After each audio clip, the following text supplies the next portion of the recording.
She lived life the way she wanted to and made her dreams come true. Hello, beautiful being. I'm Trini LaShawn, and I'm a spiritual worker, tarot reader, and sound healer.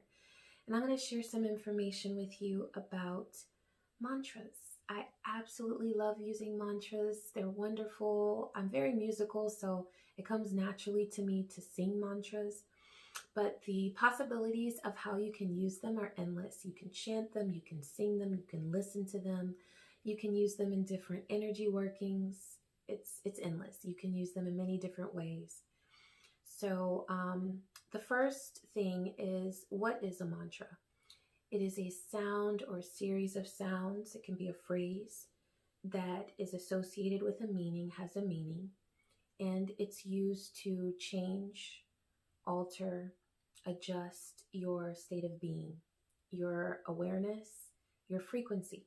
So basically, you're using something that has a meaning to align your vibration to a set frequency.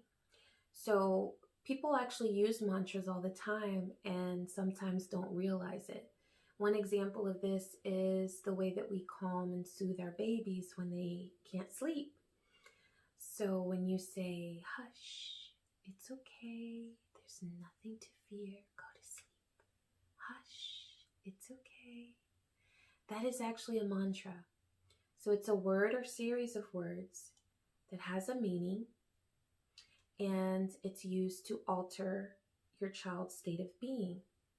So the frequency of those words is security, protection, safety, and you're using it to alter your child's state of being from one of fear and anxiety and restlessness to one of calm, peace, tranquility, and hopefully going to sleep, right? So that's just one example of the way that we use mantras. But we use mantras in a very similar way in our spiritual practice. Now, mantras have been used for over 3,000 years. Now, that's just what's documented, so it's probably even longer than that. In countries such as India, Nepal, Indonesia, within the spiritual practices of Hinduism and Buddhism. So that's one reason why when you come across a mantra, it's typically going to be written in Sanskrit. Now, that can present sort of a block for a lot of people who do not know Sanskrit, right? Because you're looking at this set of words and you research what it means, so you find out the meaning, but still it's like when you're saying it, you just feel like you're just reciting words. And that's a common problem with mantras, is that you haven't really connected with the true meaning of it for you. So what I always suggest is, when you learn a new mantra, let's say you want to do one for, prosperity, or for, if you suffer with anxiety, you can use a mantra with Goddess Durga. Or if you want to overcome obstacles, you can use a mantra for Lord Ganesha. Or if you want to connect with divine love and awaken the divine love within you, then you could use one like Aham Prema, which means divine love. Okay, so I know this means divine love when I'm saying it, right? But what I suggest is, after you know what the meaning is, really take some time to connect with it. So I would think to myself, all right, so what does divine love mean to me? When have I felt divine in my life? When have I felt a divine presence? Let me go back to that moment in my life and really connect with that. Let me go back in time and get on that frequency of what I felt like when I was so connected to that divine energy, So that way you're assigning a more personal connection to it. You know that it's divine love, but you're really giving it a meaning to you that's very personal. And that's going to make it much more powerful for you when you use that mantra in your meditation.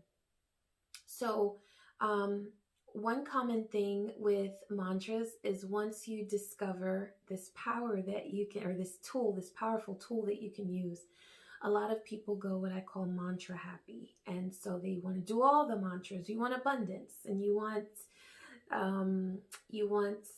love, and you want divine love, and you want, so you start using all the mantras.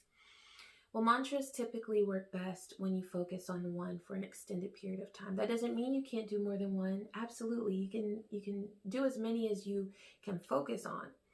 But it's just something that usually happens when you are new to using mantras. A lot of times you think that more is better, but what I suggest is deciding what need you have in your life right now, and then selecting a mantra for that need that addresses that need, and then focus on that. And you can do the same mantra for as much time as you need.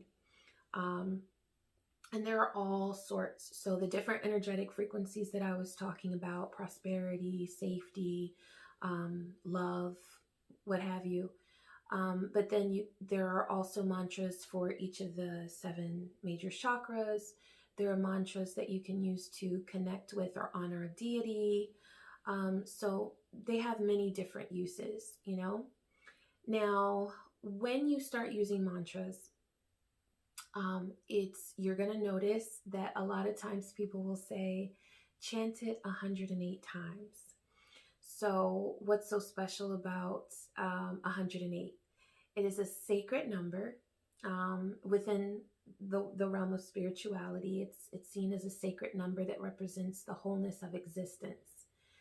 And from a scientific perspective, it is related to the distance between the sun, moon, and the earth.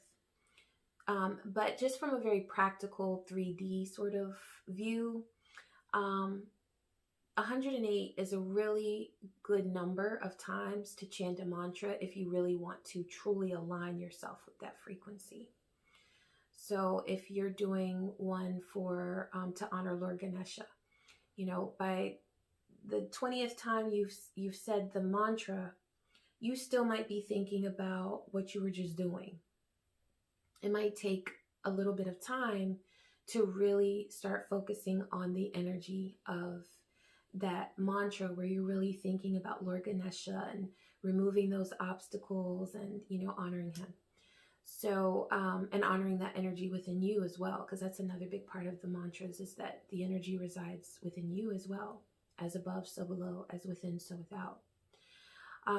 So 108 is a wonderful number because even just like when you meditate, a lot of times it takes a little bit of time just to sort of get settled and to really start focusing on either your breath or whatever it is that you're meditating on.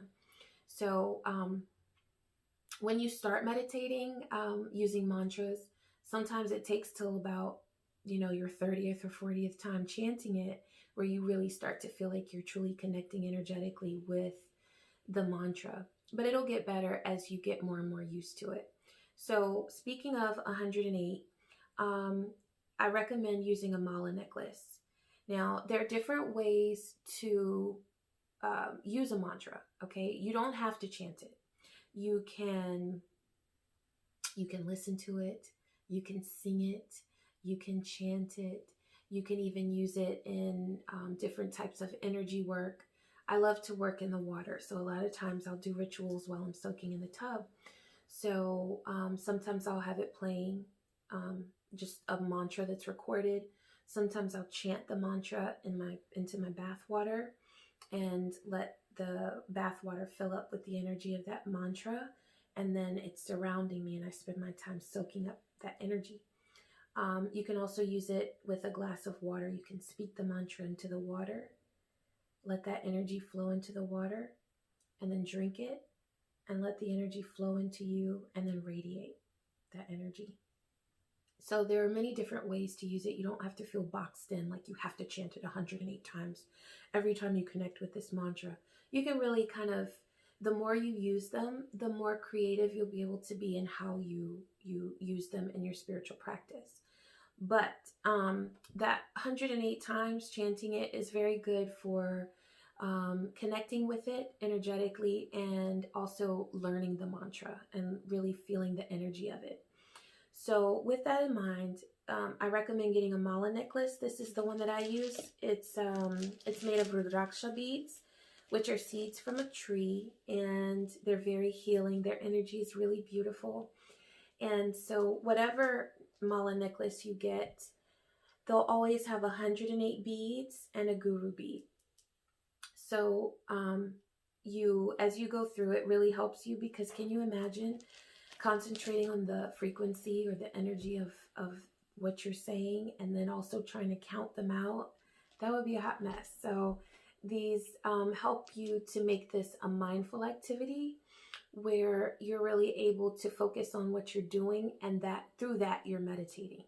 So that's why chanting mantras is so good for a lot of people that have a hard time meditating, because they have a hard time just being still and quiet. They need something to do. And so this will help you with that. So what you do is you just start with your first bead. And then if I'm doing Aham Prema, I would just start with my chants. And Aham Prema, Aham Prema, Aham Prema, Aham Prema, Aham Prema, Aham Prema. And then I would make my whole way around, okay? And then by the time I get back, I'm at my guru bead. And that lets me know that I'm done. And that really helps, because when you do this, you'll get into a trance. And so it's like you're on a whole other dimension. You don't even realize really where you are on the necklace or anything like that. So it helps you. And it gets easier. And depending on the energetic state that you start out in, it might be like when you do it the 108 times, it might just be sort of like you're just disciplining yourself to get through it. That's okay, because you're still connecting with it. But when you can relax enough to really sort of get into a trance, it's really nice. Okay. So I am going to create a playlist on my channel. Be sure to subscribe, because I'm going to create a playlist of videos just with mantras. So each video will have one mantra. It'll start off with the name of the mantra, or the name of it, and then the meaning. And then I'll go right into the mantra with visuals to help you focus on the energetic frequency of the mantra. And I'll chant it 108 times. So that'll be really great, because if you want to use it with a mala bead necklace, you can. If you don't want to, then you can just, it'll be 108 times. So I'm already counting it out for you. But I'm really excited about doing that, because I love mantras. They've sort of changed the game for me with my meditation. And I love meditating just, I meditate all the time. I meditate when I'm driving. Like, it's not like, I close my eyes or anything. I just get into a very focused state on whatever it is that I'm visualizing. You can do some very powerful manifestations through visualization. So you can do that. But I feel like with mantras, I just feel very disciplined. And I like that, because that's something that sometimes I haven't always had in my life. So that discipline helps me in my spiritual practice, where I know I've done it 108 times. I've connected with it. I know the meaning of it. And I'm now aligned to that frequency. So, and it's wonderful, because you can use them to align your chakras. There's so many uses for it. You can use it to honor an energy or deity. And also to just, if you're having trouble with anxiety, I always recommend a mantra for Goddess Durga, because she will definitely help you with fear and anxiety. So many, many uses, but be sure to subscribe so that you get notifications for those videos. And I hope that this was helpful to you, and I wish you peace, joy, and many blessings. Take care.